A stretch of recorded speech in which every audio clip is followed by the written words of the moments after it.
Kapod wang'iyo mago ma kedo kod oro kod kech nyakoramga jwang' lwenje kedo kod ore pachoka koro mako mach kinde mag gwenge mopogore opogore chako chwalo chiemb kony. Chenro ni ma itimo kod sectors mopogore opogore ng'iyo mar neno ni jopiny ogaro kech ka jamni bende ok owe chien e yudo chiemo. Wycliffe oko miwa mathoth. Kaunti ma Kilifi kod Machakos odonjo ng'ala manyime lwenj kedo gi kech machamo thoth jo Kenya gi e kindegi.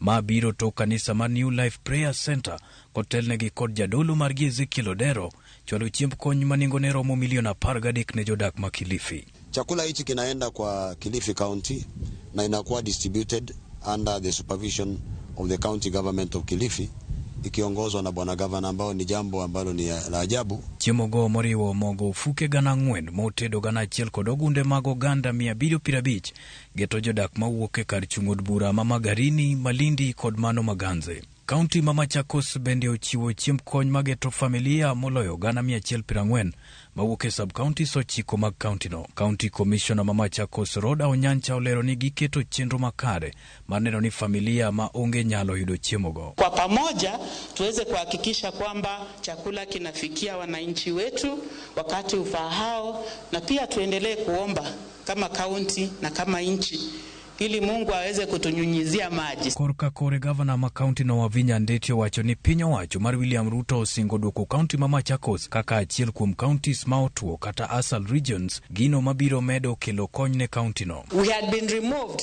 from the list of the ASAL areas, and if you ask me, that was by mistake. And I want to thank the government, the national government. When I brought my case forward, they decided to take Machakos County on. I want to thank them so much, and that is why we're even having food today. Esicho gojo pith jamni mawuok e kaunti ma Garissa koro nyalo buonjo tok yudo chiemb jamni maromo gunde gana 9 ma ochwal kod riwruok mar Kenya Red Cross ne jopith jamni makono. This is the second cycle. We intend to roll out the third cycle. We also have a cash transfer for 500 households of 10,600, 10,000 for food and 600 for so that the affected households can use to buy water. Chiemb jamni go geto jopur mawuok e gwenge mag Dadaab, Fafi, Balambala, Ijara kod Lagdera makoro oro senuro. Wycliffe oko, Ramogi TV.